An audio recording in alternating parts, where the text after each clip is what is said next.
again, just the urge to just, as Christians, we can't just do our time, right? You can't just go and do your thing every Sunday.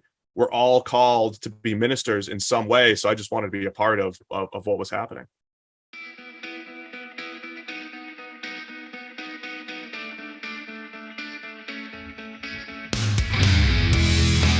This is Sports Spectrum, bringing Jesus into the sports conversation. Here's your host, Jason Romano.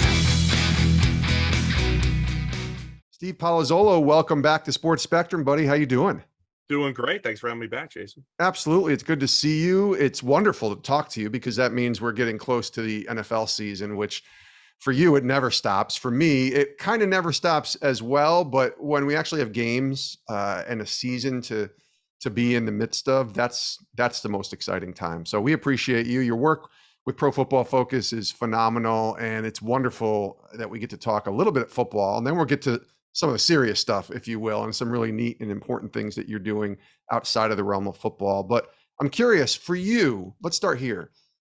Off season, how much time are you spending sort of watching film, studying, the moves that the teams have made? What does that look like for you leading into where we are now, preseason and getting ready for the NFL season? Yeah, a lot of it's just top of mind for, because we went through the draft process, we went through the free agency process, and it's just kind of like a refresher. What did teams do? Make sure we remember sometimes after a little summer break. Here's all the moves they made: free agency, trades, drafts, and all that stuff. For me personally, my job is helping to build products for NFL teams. So I'm always kind of in it and behind the scenes trying to build stuff for them. But as far as like when I'm on the podcast and all that, right now it's the summer is review time, and then preseason it's just again reminding myself of all the moves teams made, where there were shifts and power balances and all that stuff, and just getting ready to go for the real football. Yeah, we're going to talk about sort of those reminders because I might need a couple as well as we get ready for the NFL season in a week or two. But I want to ask you about this off season in general, more of a general question than specific question. But there was a time there that was happening in March where it might have been the craziest couple days, weeks, maybe, that we've ever seen in an NFL offseason. And I know it feels like that every year. This is the craziest offseason. But this was one of the craziest off seasons, especially in that early part right after the Super Bowl, that maybe we've ever seen, right? Well, it was, because I think you're seeing a league that is so pass game dependent. And, after years of hearing people say, you got to run the ball and you got to stop the run and all that stuff, I think we're realizing it's a passing game. And you start to see teams that don't have quarterbacks go make moves for quarterbacks. That's why you see Russell Wilson getting traded, and for all the mess that it's been, Deshaun Watson getting traded. So quarterbacks are out there. Then you have other teams that might not have the quarterbacks, and they're saying, how else can we create great offense? Well, we want a high-end elite receiver. So now you have receivers getting paid quarterback type money: Tyreek Hill, Devontae Adams, AJ Brown. So you start to see all these receivers start to move too. And I think that's what made this offseason so crazy, is teams were just maneuvering and positioning to make their pass games great. Yeah, it was one of my favorite things to do. And I remember working, I think I was at ESPN in maybe I want to say it was like 2014 or 15, something like that. And I remember sitting next to Adam Schefter, in the ESPN green room on the day of free agency. And we were anticipating and waiting. It was when Sam Bradford and Nick Foles were traded for each other. The trade, like right at 4:00 or whatever it was. Right at 4:00. And the Rams and the Eagles have made this trade. And it was like, all right, here we go. Let's go. And it was all these signings. And it was just fascinating to watch Adam on the phone and just churning out stories and breaking news, but just what that time was like. And that felt like that back in March, and just me on Twitter more than really anything, not really watching all the shows on TV, but just keeping track. I think I put alerts on Adam and on NFL Network and everybody that could provide me with updates, and just follow along on social media. Honestly, I think it's as exciting as the season sometimes, because every team has hope again, 30, what is my team going to do to make a move? So I think people love March and April as much as they love the season. They do. I think so. And especially with the NFL season, this is a great time of year too. So let me rapid fire you a few questions NFL wise, and then we'll get, like I said, into the important stuff. All right. So Which team, first question, that missed the playoffs last year is the team that you have your eye on in 2022 to make a leap? So this might be cheating a little bit, but the Baltimore Ravens didn't make the playoffs last year. Lamar That's fair. Jackson got hurt. Yep. But look, it's a loaded AFC, but I think the Ravens are going to make a move. And I think the Colts, another team that should have made the playoffs, they lost to the Jaguars in week 18 on that crazy weekend to allow for that Chargers-Raiders game that happened on Sunday Night Football, if everybody remembers that. Yes. But the Colts, they have Matt Ryan. They still have a pretty good, solid roster. I think both of those teams, Colts and Ravens, should be very much back in the playoff picture. So I'm going to follow up real quick. I feel like the Eagles are one of those teams too. How do you feel about that? The Eagles, I think, made a lot of good moves this offseason. So they were one of the teams back in March that was like very quiet, right? All the crazy moves are happening. The Eagles are just going forward, but they made shrewd moves after the fact. I think A.J. Brown in the draft, James Bradbury, the corner that they signed again after free agency, and they got him on the cheap. I think the Eagles have a really strong foundation, and they're up there with the Cowboys now in the NFC East. I agree. The Rams, they won last year's Super Bowl. They retooled, they rebuilt, they re-signed guys. I don't know how they're signing everybody, but they clearly have some money somewhere stacked that they're able to, give Cooper Kupp his money and bring other guys in. Are they the number one team ranked right now coming into the season for you?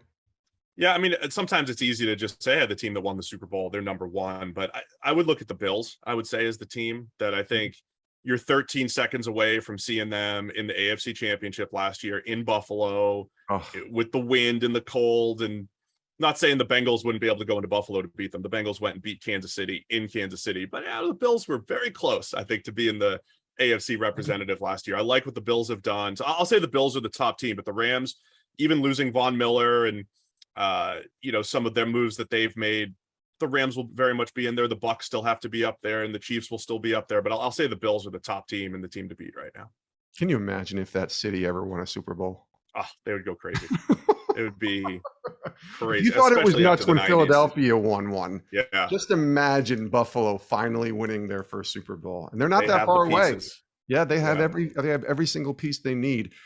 You mentioned Von Miller. He's on the Bills now too, which is just nuts when you think about how they retooled. All right, who's the best player in the league that nobody is talking about? So this is fun because, for us at PFF, we grade every player on every play. So a lot of times we can highlight offensive linemen that are doing great work that maybe don't get a lot of love or whatever it is. I'll go one offense, one defense.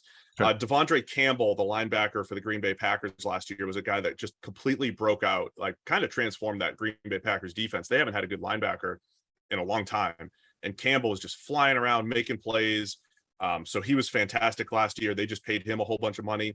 And then offensively, a guy that I've one of the more fascinating stories in the NFL is Jordan Mailata, the starting left tackle for the Eagles, who you mentioned. They just drafted him the 7th round out of Australian rugby a couple of years ago. Yeah. And it was just this project. And you see this happen every now and again. You draft a project and nothing pans out. But this dude has become one of the best tackles in the league. He's only been playing football for a few years. So Jordan Mailata for the Eagles, they paid him too. But what an absolute steal to just grab a 7th rounder and find a starting tackle, a guy who moves and just crushes people in the run game. So got to highlight Mailata as much as possible, because I was fascinated when they drafted him, and he looked like a pretty good football player almost right away in preseason, and he's developed into a really good starter. That's a great story. Of course, you can find Steve's work at pff.com with Pro Football Focus. A couple more. Which team do you think will take a step back from the success maybe that they had in 2021 and regress a little bit? This is a tough one, because I think numbers wise, you would look at the Raiders and say, you know what, the Raiders made the playoffs and probably shouldn't have, right? They snuck through a whole bunch of games. Now they just added Devontae Adams, and they just added Chandler Jones, and they bring in Josh McDaniels, and they have all this turnover. And at the same time, I think the Raiders got a little lucky last year. The offensive line still a major question mark, and you've got a loaded AFC West. You have to get through the Chiefs, the Chargers, and now a Russell Wilson-led Broncos team. So I'll say the Raiders. The Raiders fans, they always get mad at us. They think we hate all the fan bases think we hate them. You know how that is, Jason. Of course they do. I'll give you my team only because Raiders for you. I'm going to say the Bengals, and that's really hard to say that because of what they did last year. But I just have a hard time seeing them. The only way that they can't regress is winning the Super Bowl.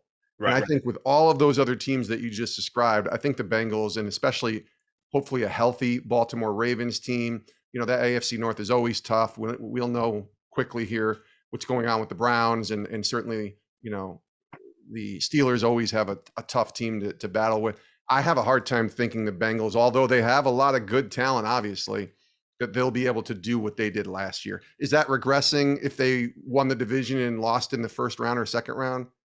I guess, but you know, Cincinnati's had a lot of, you know, struggles over those years anyways, but that's the team that I see on a regression. Yeah, that's one of the stories of the season, I think, though, is there's so many good teams in the AFC. There's going to be good teams with not so good records, or, you know, with 500 records. And at the end of the season, they're going to say, hey, what did we do wrong? It's like, you just had a tough road, you know, probably had some bad bounces. So yeah, Bengals make sense through that lens. It'll be fascinating to watch the AFC this year. All right. My last question, is this the finally, all right, last question. Is this finally the year that we see, speaking of regressing, a 45-year-old quarterback starting in the NFL regress named Tom Brady? Well, is this year we finally see that, Steve? I will never call for Tom Brady to regress. I know better. That will never happen. I don't want him to regress. I'm just saying at some point, 45-year-old quarterbacks, I don't know.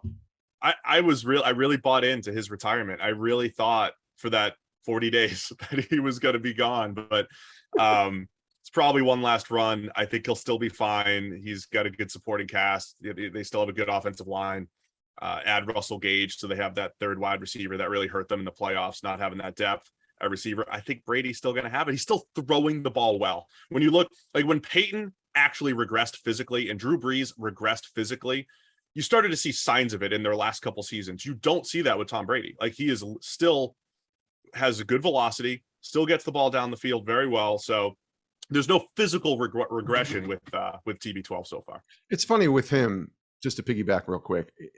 I think many will put him in the category of greatest NFL player of all time. Obviously, you can argue Jim Brown, you can argue Lawrence Taylor, and some other greats, Jerry Rice.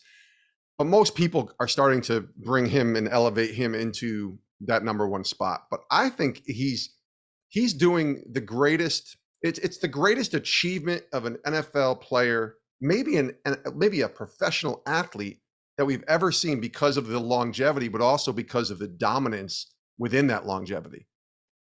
What do you think? Yeah, and then when you connect it to winning, right? So there was a point in in Brady's career where he had the wins, but not the stats, right? It was kind of like Jeter back in the day. Sure. But Brady has the stats too. And I really think going out and winning a championship, like not just having a good Bucs team, but the fact that they won a Super Bowl and he went out away from Bill Belichick, right? Because you would always have those debates. Well, is it Belichick? Is it Brady? And not that he put that to bed, but he went out and won a championship. You know, no matter what happens in his final season, likely final season here, we'll see. Do we even know, really, Steve? We don't know. I mean, he once said he wanted to play till 50. Who knows? Yeah. But I think that really helped seal the deal. Winning a championship with the Bucs first season, and just showed it's a team game, but one player being able to elevate a team like that has been incredible. Yeah, and just, I mean, we've never seen a player in the NFL have any kind of success at this level after 40 in many cases, and he's now halfway past that into year 45, and still maybe a top 3 quarterback in the NFL. So it's amazing. It's crazy to watch. Steve Palazzolo is our guest here on Sports Spectrum. He's from Pro Football Focus, but he's also doing some really important work, and that's where I'd like to do a reset here with and talk about some pretty important things. Obviously, you love the Lord, and you've been on this podcast and shared your journey of faith here a few years ago.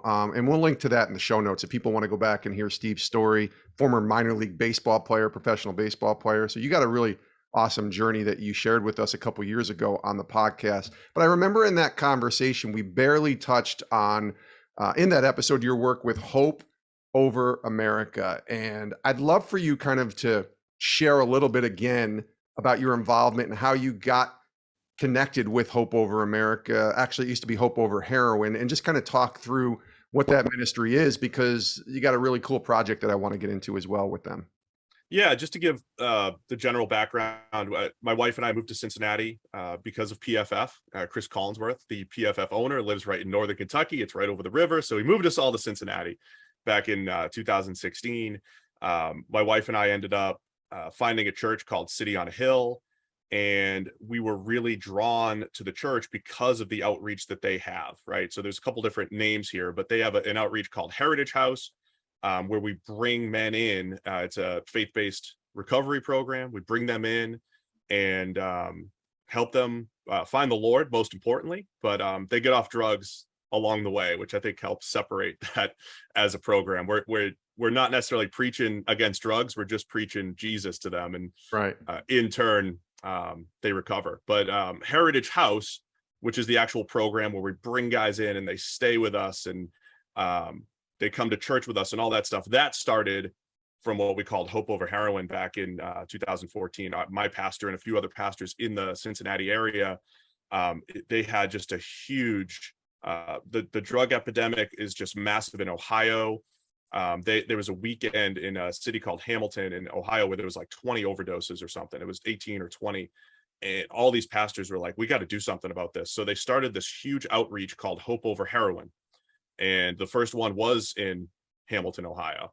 And basically, my pastor owns a massive concert level stage that the Lord blessed him with years ago. He knew that he needed it for something. Turns out it was for these Hope Over Heroin outreaches. The first ever Hope Over Heroin outreach was in 2014 in Hamilton, Ohio. And we just went there. I mean, I wasn't a part of it at the time, but they just went there and just preached the gospel in the middle of the ghetto, basically, right? Where people could, stumble in for the most part. And that's Hope Over Heroin just grew, and it became this thing that they did year after year across cities in Ohio and Kentucky. We've been as far west as the Dakotas, as far east as North Carolina. We're hoping to go up to New England and various places. So Hope Over Heroin was the outreach. We would preach the gospel to people, and then they needed a place to stay. And that's kind of where Heritage House was birthed, right? So you'd meet people that needed Jesus. They were trying to get off drugs. And so they created a faith-based program called Heritage House, where we could bring in right now 50 to 75 men at any given time, 50 to 75 beds, where we can help people in their recovery process, introduce them to the Lord or reintroduce them to the Lord. There's all sorts of different stories.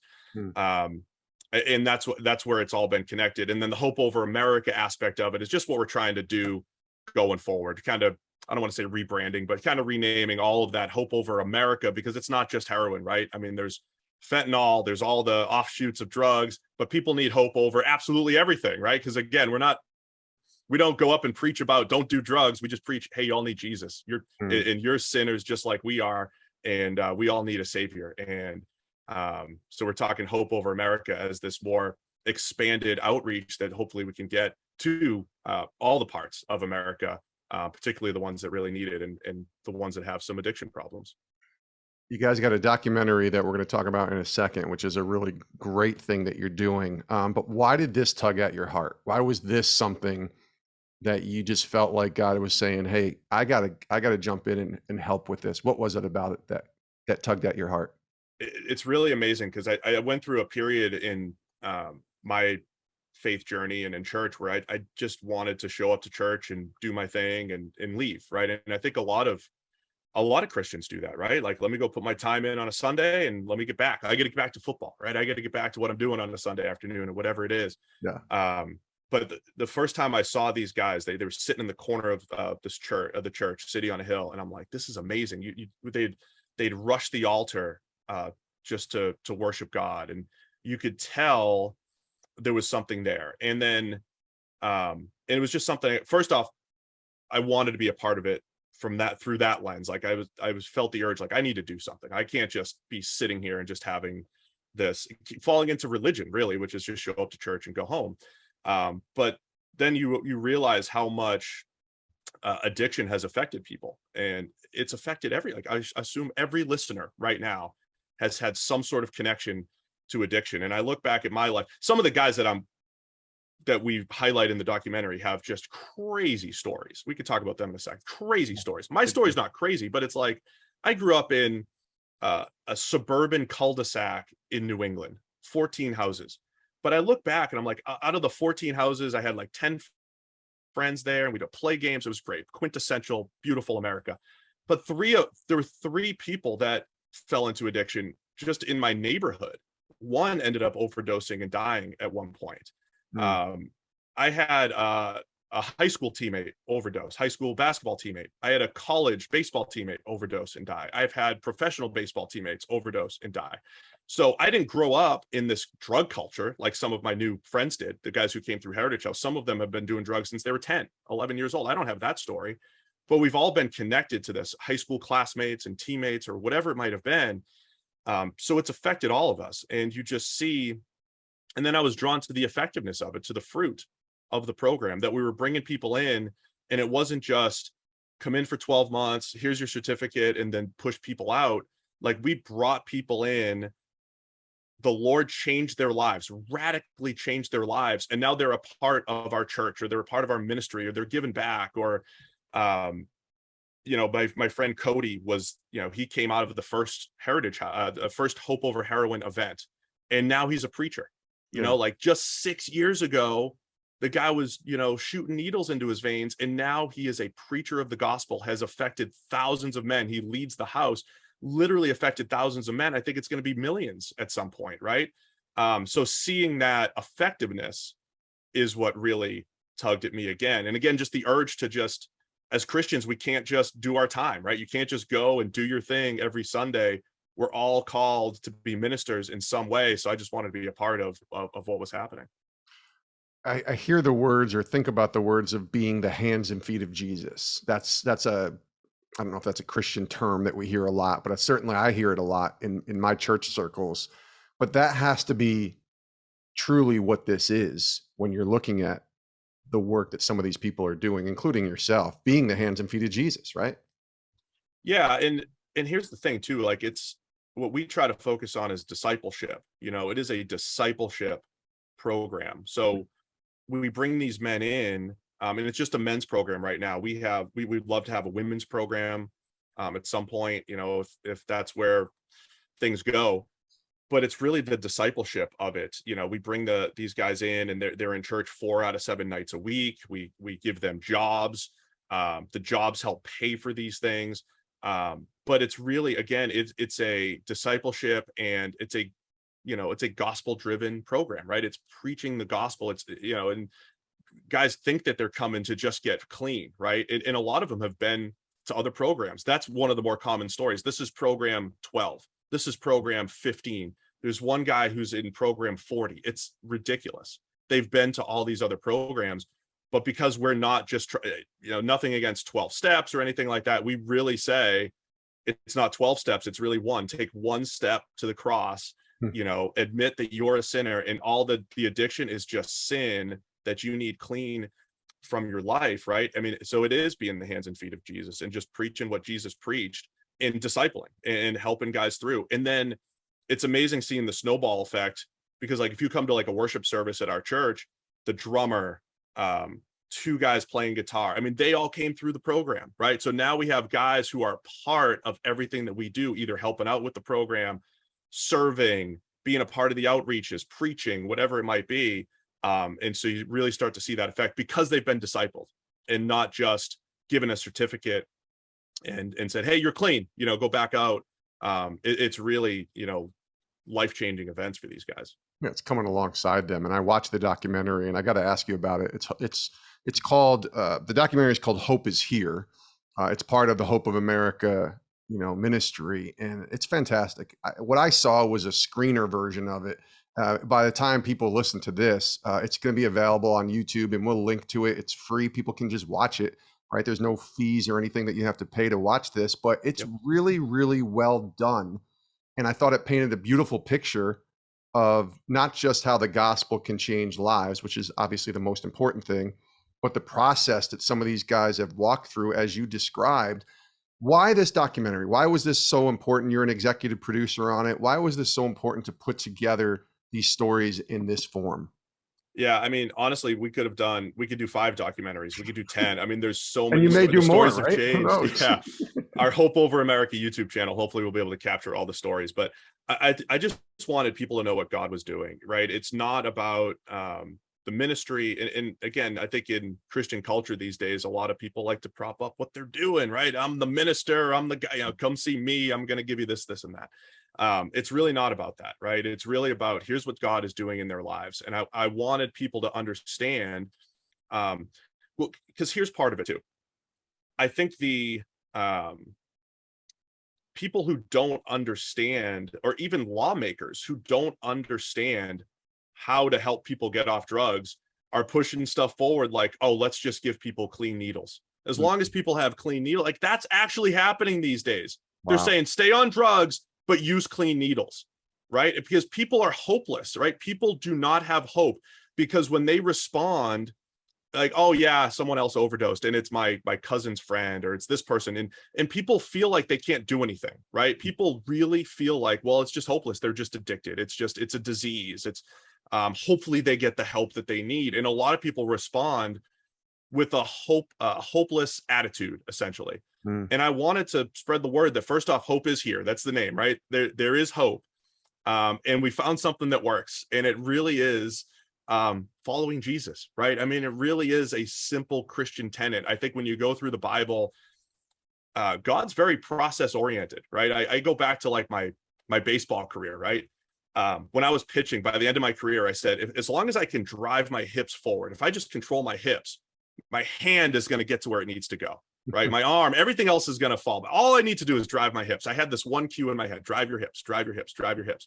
In Christianity, it's just put God first, right? And everything that you do, and literally everything else falls into place. And I think that's, God is a process. He's process oriented. And I think you see that throughout the Bible.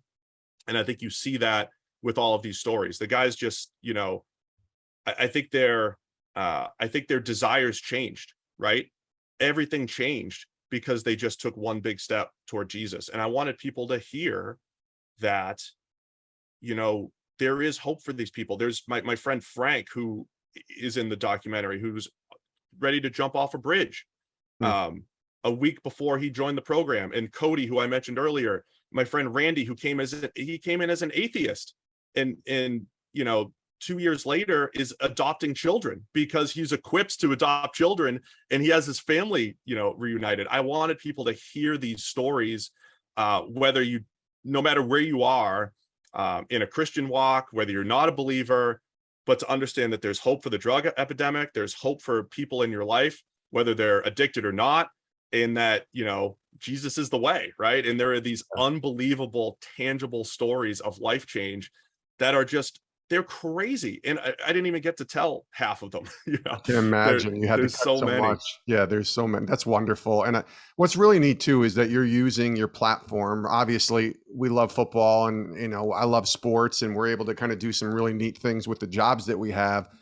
But to really do something purposeful like this might be the most important work you ever do, right? And no offense to the Pro Football Focus world, and obviously that's great work, helping so many teams and so many fans read your stuff. But this stuff is life-changing. This stuff is eternally impacting, people's lives in such an amazing way. So kudos to you, my friend, and to all the people. I know there was a lot of people involved with the documentary, but also involved with Hope Over America. Again, the website is hopeoveramerica.com. People can go watch the documentary at the Hope Over America channel on YouTube. Again, we'll link to all this in the show notes so people can just click really easy and get over there. Steve, thanks for being here, buddy. Congratulations on the documentary. Congrats on another NFL season to embark on. This is going to be a lot of fun football-wise, but this work you're doing is really fantastic. So I appreciate you being on the show. Of course. Thanks for having me, Jason. And you're right. I mean, I love football. I love what I do at PFF, but it is life-changing work. And I think that Hope Over America YouTube channel, that there's even more that we can, more stories that we can continue to tell there, I think, which will be great. Yeah, I can't wait to see the stories that you guys continue to tell. Hopefully people will subscribe there. Thanks again, buddy. Thank you. Thanks so much for watching today on Sports Spectrum. Make sure you click that subscribe button so you don't miss any other videos. And if you want more stories on sports and faith, check out our website, sportsspectrum.com.